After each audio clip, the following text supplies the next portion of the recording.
अभी गोवा के ऊपर जो वेदर सिचुएशन है, अगर हम देखेंगे कि लास्ट 15 डेज से कांस्टेंट बारिश अपने ऊपर वेरी एक्टिव विग्रस बारिश अपने रीजन पे हमने देखा है।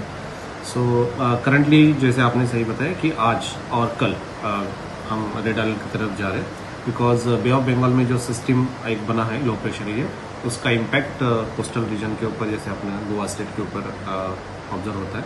एंड इसके एंटिसिपेट से हम ये सोच रहे हैं कि अपने रीजन के ऊपर इंटेंस रेनफॉल शॉर्ट स्पेल में और मोनली आफ्टरनून एंड इसके बाद के टाइम में गुड हेवी रेनफॉल स्पेल, इसका हम एंटिसिपेट कर रहे हैं। So for this 18 and 19 red alert है। उसके बाद next 3 days we are going with the orange alert. So जो भी सिस्टम फॉर्म हुआ है उसके वजह से इसका इम्पैक्ट गोवा और एडजनिंग पूरा कोकन बेल्ट के ऊपर we are expecting heavy rainfall spells.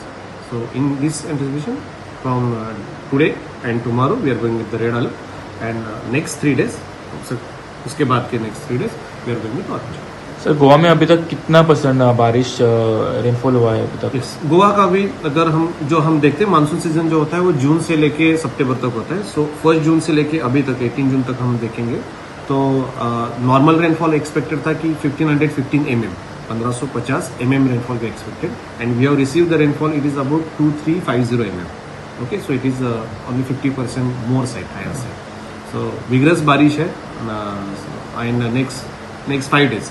सो इसका जिस्ट यही है कि फ्रॉम डे 1 टू डे 5 तक अपने ऊपर वही परसिस्टेंट बारिश है एंड उसका कम्युनिटी इम्पैक्ट रहता है अपने हर एक सेक्टर के ऊपर।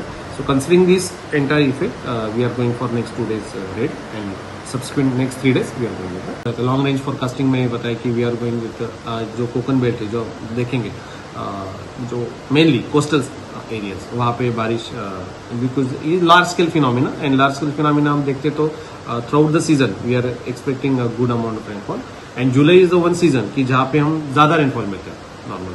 तो लोगों का क्या प्रिकॉशन आप ले करेंगे? हाँ, जैसे कि आप सभी आपके माध्यम से और हमारे माध्यम से जब भी हम एक्सट्रीमली रेनफॉल होता है और हेवी रेनफॉल वेरी रेनफॉल की तरफ जाते हैं then we should impact this forecasting and इसका इम्पैक्ट जैसे हमने बहुत बार बताया था कि बीच पे जाने से पहले थोड़ा सा प्रिकॉशन लेना चाहिए।